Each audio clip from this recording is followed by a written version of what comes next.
The plasma torch in David Park's hand sparked and died for the third time that morning, which meant either the power grid was acting up again or his workshop's fusion cell was finally giving up after 6 years of abuse.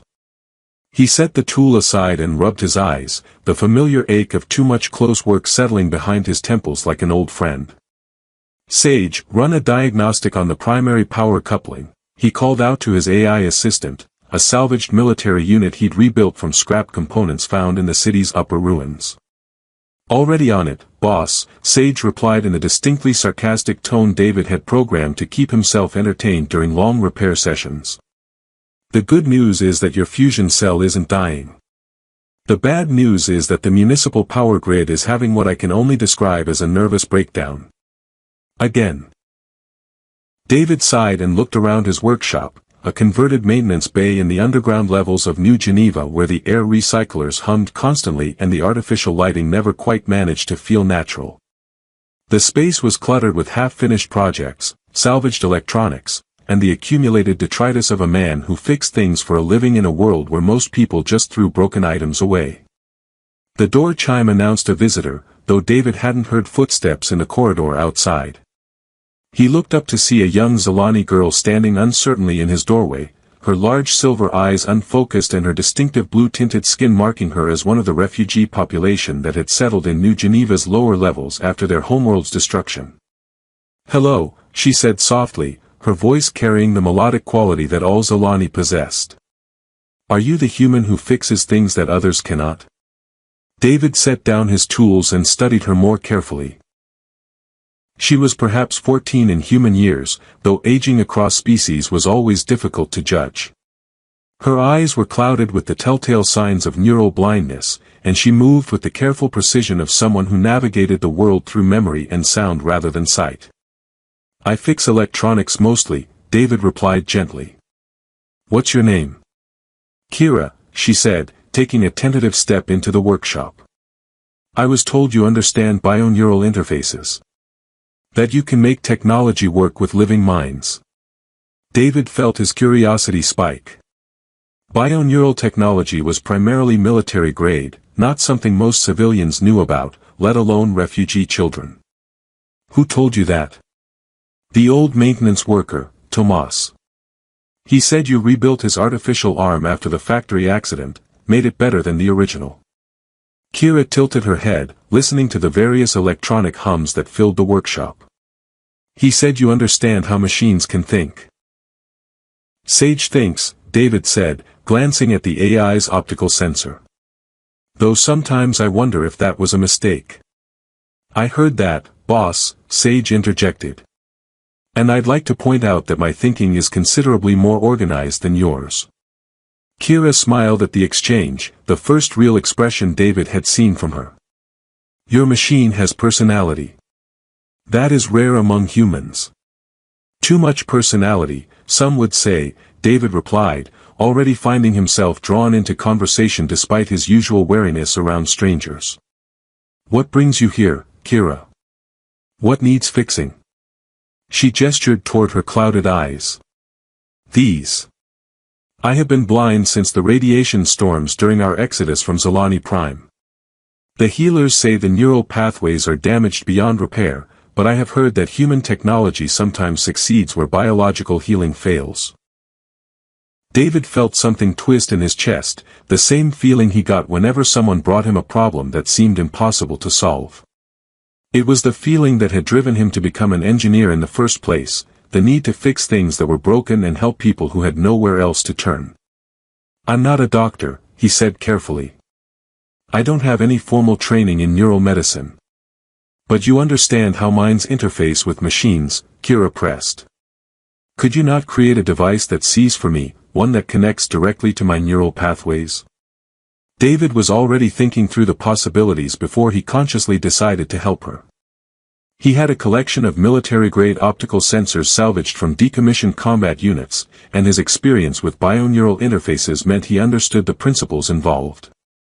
The challenge would be creating a system that could translate visual data into neural impulses that Kira's damaged pathways could process.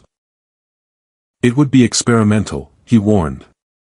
"I can't guarantee it would work, and there could be side effects we don't understand. I have been blind for most of my life, Kira replied simply. Any sight would be a gift. David found himself nodding before he'd fully committed to the project. Sage, pull up everything we have on Zalani neural architecture. And start a material inventory for bioneural interface components. Starting another impossible project, are we? Sage asked. Should I prepare the usual supply of caffeine and synthetic nutrients for the inevitable all-night work sessions? Just run the scans, David said, but he was already smiling as he began sketching preliminary designs on his workbench tablet. Kira, this is going to take some time. Can you come back tomorrow? I will come every day until it is finished, she promised, and David found himself believing that she would. As she left, moving carefully through the workshop's cluttered pathways, David realized he just committed himself to what might be the most challenging project of his career. But as he looked at his sketches and began calculating power requirements, he felt the familiar excitement that came with pushing the boundaries of what was possible. Sage, what are the odds of success on this project? Impossible to calculate without more data on Zalani neural physiology, Sage replied. But based on your track record with impossible projects, I'd say roughly 50-50. I'll take those odds, David said, reaching for his plasma torch as the power grid stabilized once again. 2 weeks later, David had to admit that Sage's 50-50 estimate might have been optimistic.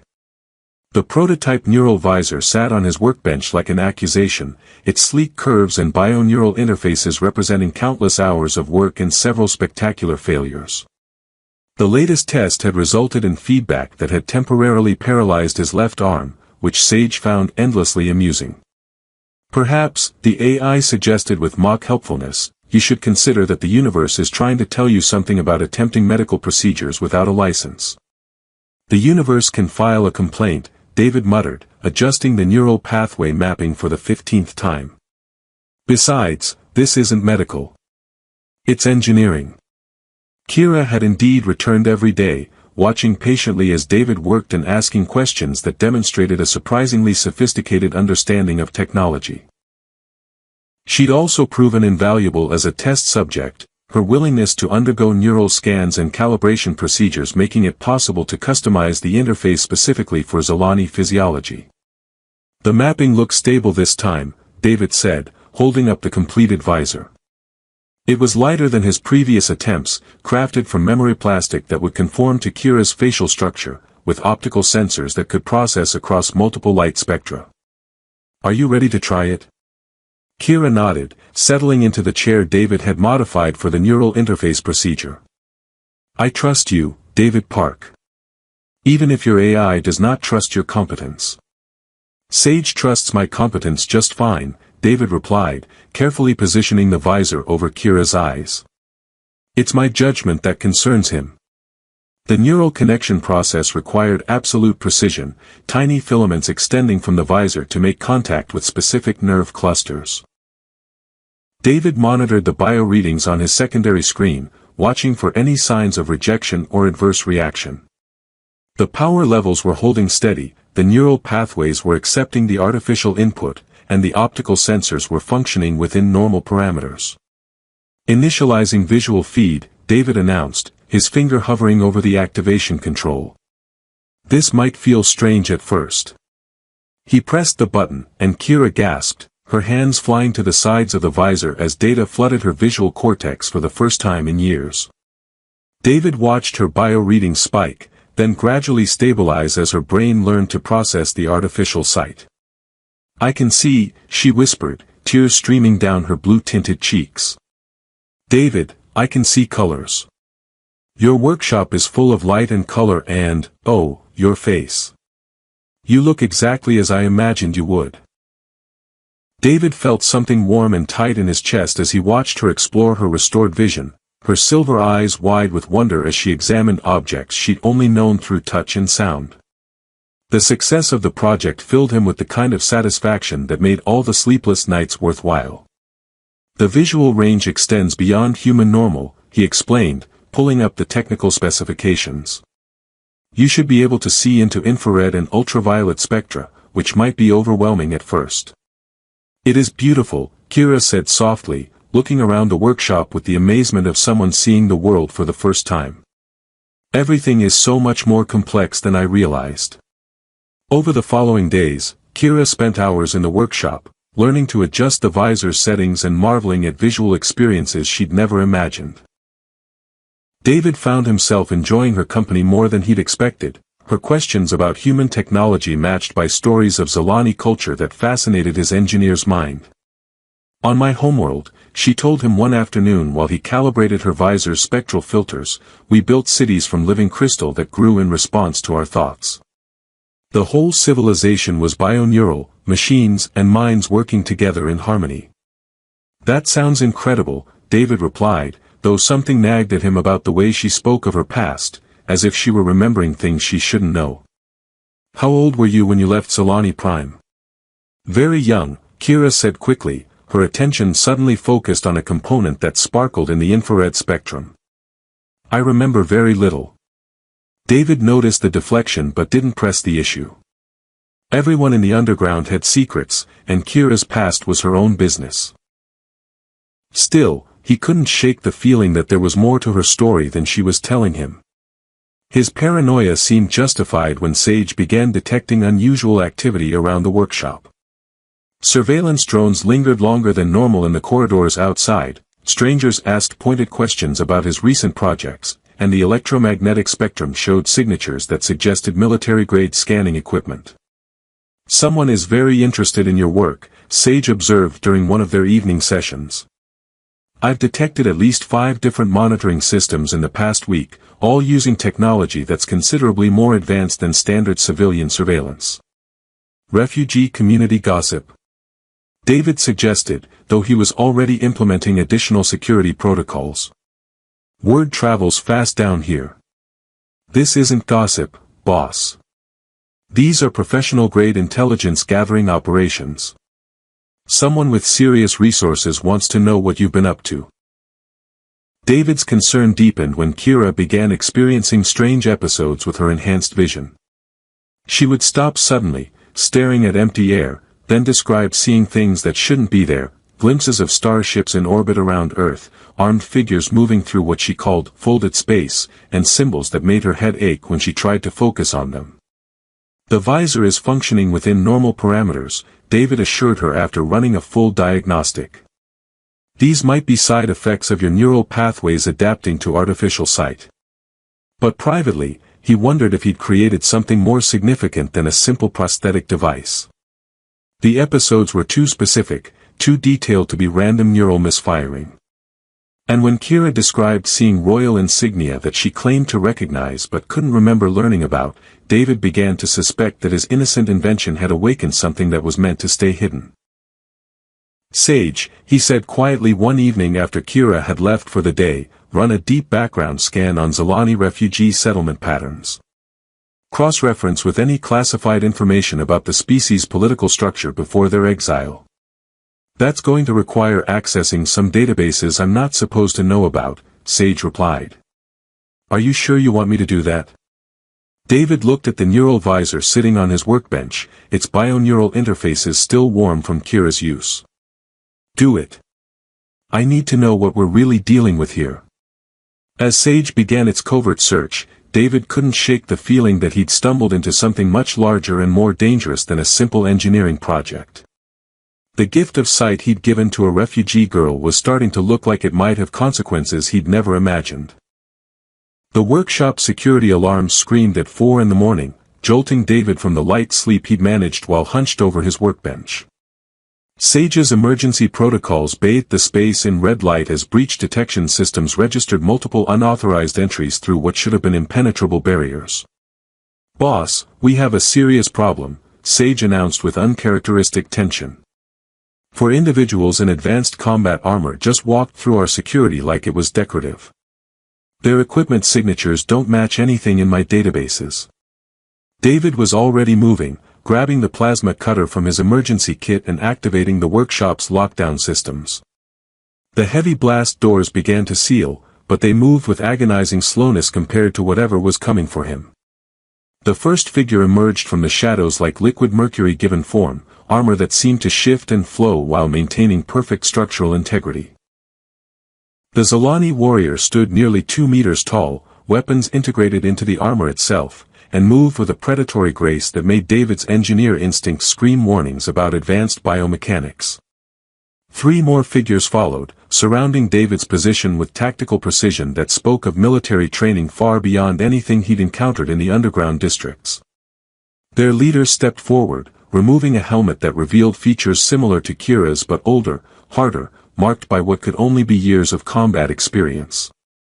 Dr. David Park, the warrior said, her voice carrying harmonics that suggested vocal modifications. I am Commander Thalassa of the Zalani Imperial Guard. You will cease all activities and surrender the device you created. Imperial Guard. David backed toward his workbench, mind racing through implications.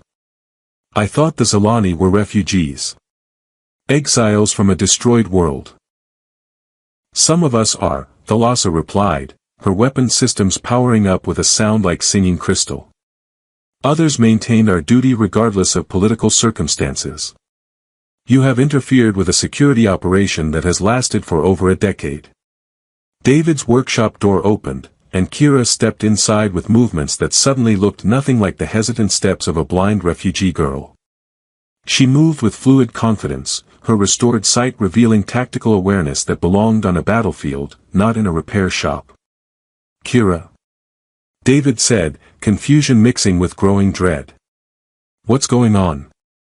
My name is Kiran Thalassa, she said softly, and even without understanding Zalani naming conventions, David could hear the weight of title and responsibility in those syllables.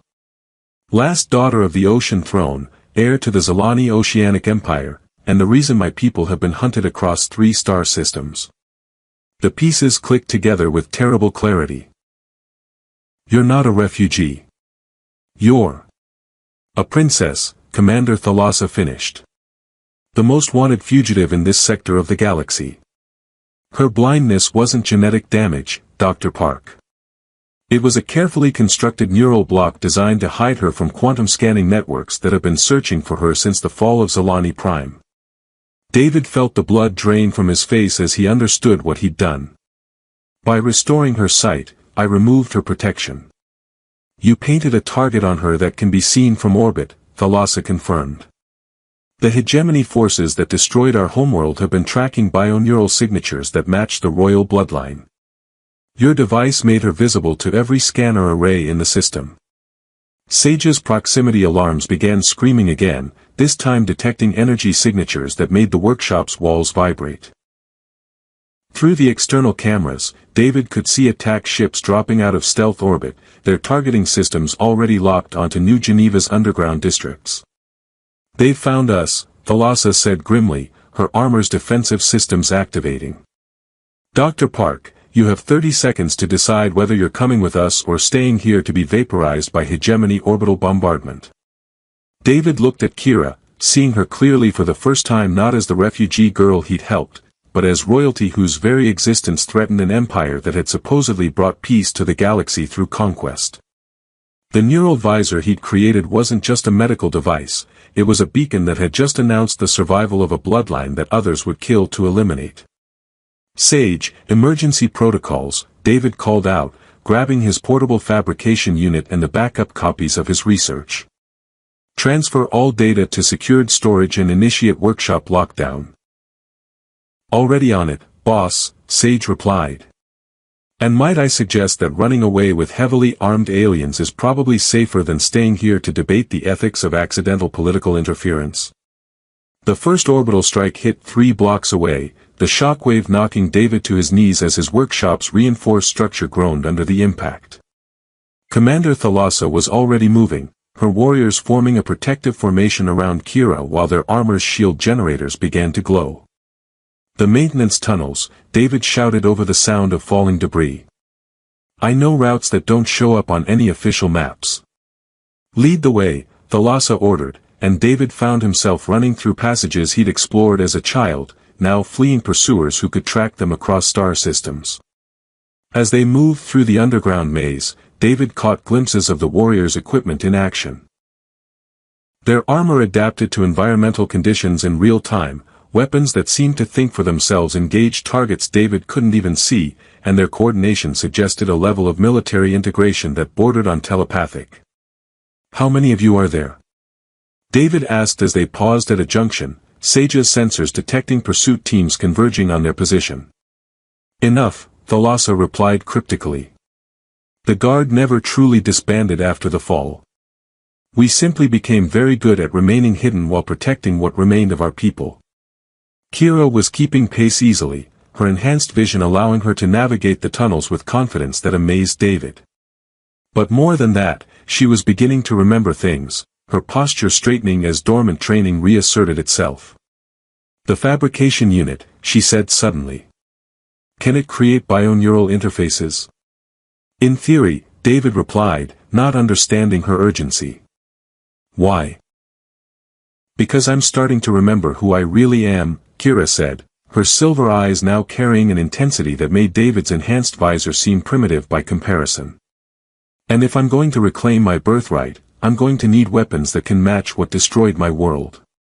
Above them, New Geneva burned as the hunt for a princess continued, and David realized that his simple gift of sight had awakened something that would reshape the balance of power across multiple star systems. The abandoned subway tunnels beneath New Geneva stretched for kilometers, a network of forgotten infrastructure that David had explored throughout his childhood.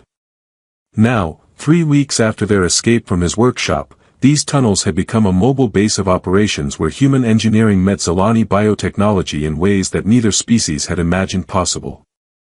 "The quantum tracking array is adapting faster than we anticipated," Commander Thalassa reported, studying readouts from sensors that David's fabrication unit had helped create. "The hegemony forces are learning to compensate for our countermeasures." David looked up from his work on the latest iteration of Kira's neural interface, now a sophisticated command system that integrated tactical data, biological monitoring, and quantum communication networks. "Can we stay ahead of them?" "Not indefinitely," Kira replied, her enhanced perception allowing her to process information streams that would overwhelm human consciousness. "But we don't need to hide forever. We need to reach the outer rim territories where the scattered remnants of our people wait for word that their royal line survives." Over the past weeks, David had watched Kira transform from the hesitant refugee girl he'd known into someone who commanded respect from elite warriors through bearing alone. The neural visor he'd created had done more than restore her sight, it had awakened memories and training that had been suppressed for over a decade, revealing the tactical genius that had been hidden beneath layers of protective amnesia. "The ship is ready," announced Jackson, the youngest of Thalassa's warriors, who had proven surprisingly adaptable to David's unconventional engineering approaches. "The bioneural modifications you suggested have increased our stealth capabilities by 30%. David nodded, still amazed by how readily Zolani technology responded to human innovation. Where his species relied on rigid programming and discrete components, the Zolani used living systems that could evolve and adapt in real time. The combination produced capabilities that exceeded what either approach could achieve independently. "Sage, final systems check," David called to his AI, whose consciousness now distributed across both human and Zolani networks. "Are we ready for interstellar travel?" "All systems nominal, boss," Sage replied, his voice now carrying harmonic frequencies that suggested integration with Zolani bioneural matrices. "Though I feel obligated to point out that you're about to abandon a perfectly good career as a repair shop owner to become a fugitive in an interstellar political conspiracy." "I noticed," David said, securing his equipment as the hidden vessel prepared for departure. "Any regrets about the career change?" "None whatsoever," Sage admitted. "This is considerably more interesting than fixing coffee makers and air recyclers."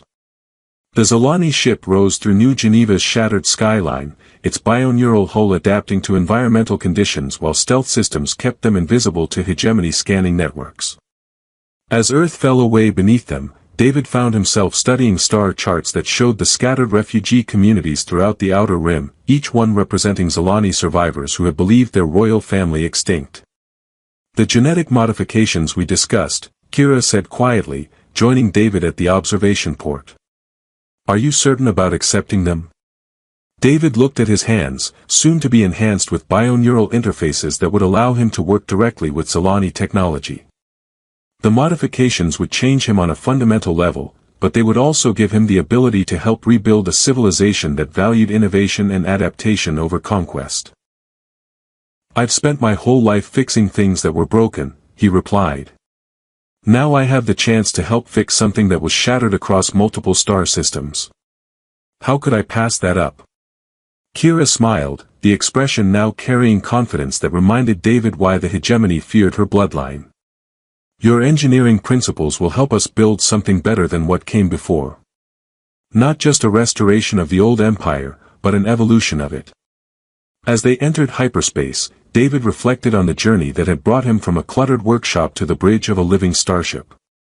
The neural visor he'd created for a blind girl had become the foundation for communication networks that would span star systems, bioneural interfaces that could adapt to any species' physiology, and manufacturing techniques that treated technology as a living, evolving system rather than a collection of static components. "The hegemony won't give up," Commander Thalassa warned from her position at the tactical station. "They've spent decades ensuring that no rival power structures could challenge their expansion.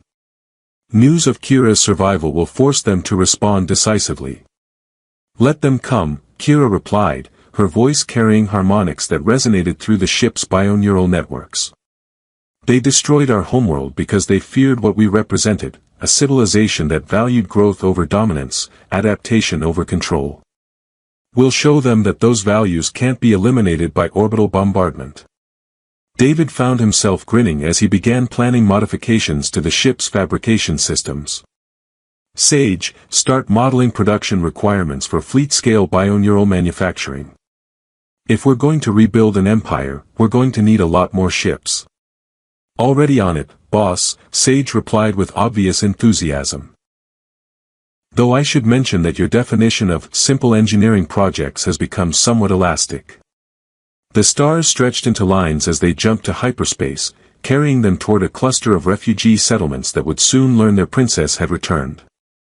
David Park, former repair shop owner, current fugitive, and future architect of a new kind of civilization, settled in for the long journey ahead. Behind them, Earth continued its slow recovery from the hegemony's bombardment, but the galaxy itself was about to discover that some things, once awakened, could never be put back to sleep. The gift of sight David had given to a blind girl had become the foundation for a new kind of empire, one built on the principle that broken things could always be fixed, they just needed the right engineer.